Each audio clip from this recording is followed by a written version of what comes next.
For daughters, there are few influences more powerful than the women who come before us. I was lucky enough to grow up with a great-grandmother, Big Mama, who was revered for her inner strength and her unflappable optimism, and a grandmother whose life revolved around her grandkids. My relationship with my own mom, though, had its ups and downs. We argued, we butted heads, and we never got as close as I would have liked for us to. While I didn't always think she liked me, I never doubted for one instant she loved me. A lot of people aren't so fortunate. On today's episode, we'll explore the case of Diane and Rachel Staudte and a mother-daughter bond that was deadly.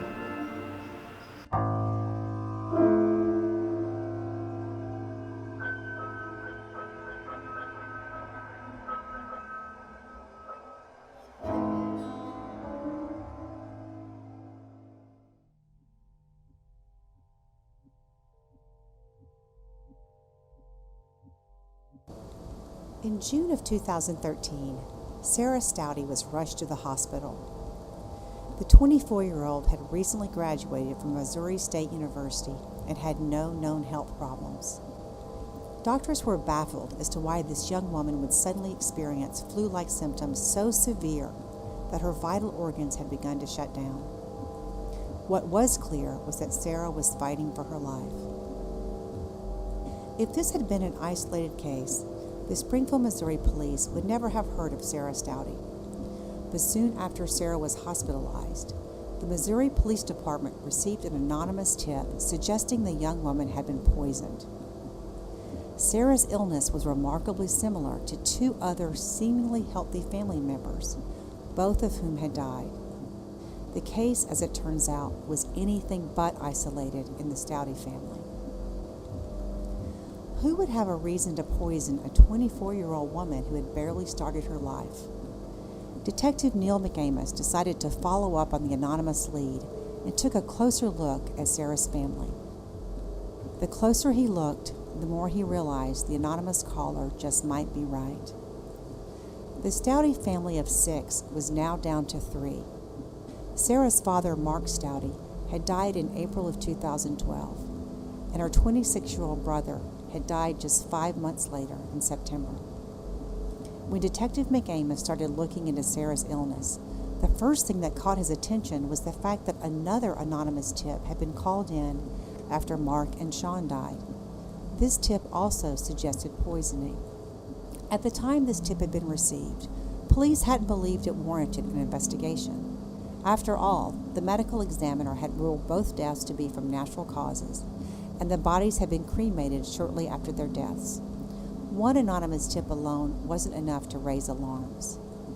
But 2 anonymous tips and 2 dead family members, with a third in critical condition in little over a year's time, that warranted a careful look. When McAmis checked the medical examiner's reports on the father and brother, he found some troubling similarities. Both men had a ring of blood around their mouths when they died. Although his wife Diane said that 61-year-old Mark Staudte had had seizures in the weeks leading up to his death, he had no documented history of any illness or health problems. 26-year-old Sean was autistic and did have a history of seizures. However, there were no other health-related condition to account for his flu-like symptoms or sudden death. Concerned, detectives now went to the hospital and spoke to several nurses, staff members, and physicians about Sarah Staudte's illness. Sarah's nurses said that her mother's behavior had been extremely odd, especially under the circumstances. Diane rarely came to visit her daughter and barely spoke to her when she did. She didn't seem curious or concerned about her daughter's condition, and had even jokingly made it clear that her daughter's medical problems were not going to wreck her plans for an upcoming Florida vacation. One doctor said that after performing several medical tests that failed to detect the cause of Sarah's organ failure, he had wondered if she might have been poisoned. To get a better understanding of the family dynamics, police brought Diane and her 22-year-old daughter Rachel into the station for an interview. Diane said that she and Mark had met while attending St. John's College, a 2-year school in Winfield, Kansas, affiliated with the Lutheran Church. They married on December 28, 1985, and their son Sean was born 6 months later. They went on to have 3 more children, Sarah, Rachel, and Brianna. At the time of his death, Mark Staudte was a stay-at-home father and the lead vocalist in a blues band called Messing with Destiny. He was also a devout church member. Diane worked full-time at United Healthcare, played the organ for the church, and was the main breadwinner for her family. Neighbors and acquaintances described her as quiet and hardworking. Due to his autism, 26-year-old Sean was still living at home. Sarah, too, had recently moved back in, as she had yet to find a job after graduating from college. Rachel was attending Missouri State University as a senior, and the youngest, Brianna, was only 11. During the interrogation, Diane Staudte eventually admitted to poisoning her husband Mark by putting antifreeze in his drinks. She told detectives that he threw things at her and at the children. She blamed him for not earning an income. Diane said that she had finally just had enough and was relieved when he died. Detectives later said that Diane never expressed any remorse for killing her husband of more than 25 years, and in fact consistently implied that it was his own fault that she had killed him. It was different with her children, though. Initially, Diane denied poisoning them. After a while, she admitted to also poisoning both Sean and Sarah with antifreeze. Diane said that Sean had been a pest and that he was just a burden to her. Sarah, Diane said, was lazy.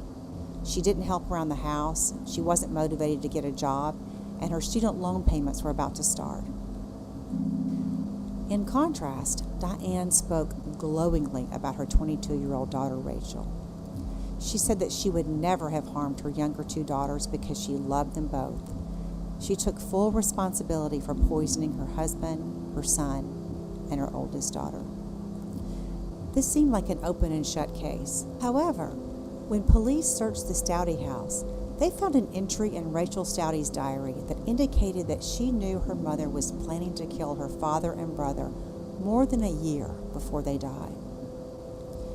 Rachel was brought in for questioning. She initially claimed that the diary entry was about a dream she had had that her father and brother were going to die. After further questioning, she admitted the truth. She had been helping her mother plan and carry out her family members' deaths. Rachel helped her mother research methods of poisoning. They eventually settled on antifreeze. The antifreeze sold in local stores had a bitter flavor to prevent people from accidentally drinking it. So they specifically looked for an antifreeze with no taste and bought it online. Rachel claimed that she initially argued with her mother about poisoning her brother Sean. She wanted to put him in assisted living instead, but eventually gave in to her mother. She also said that the only reason that they had called an ambulance for her sister was so that Sarah wouldn't die at home. They weren't trying to save Sarah's life. Rachel just didn't like the feeling left in the house after her father and brother had died, so she wanted Sarah to die in the hospital instead.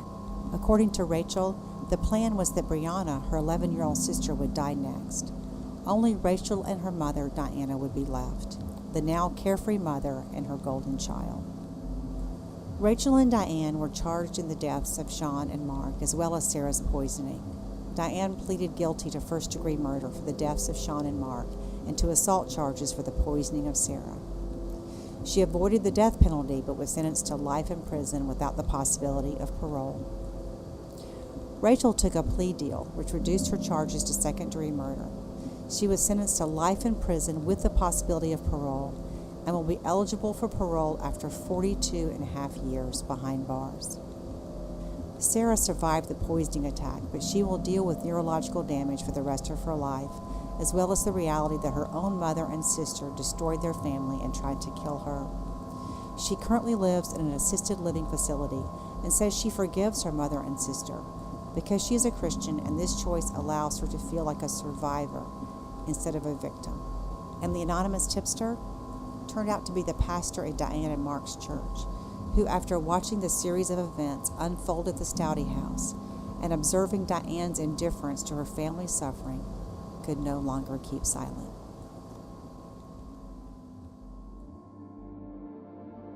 We all learn what love is from the people who raise us.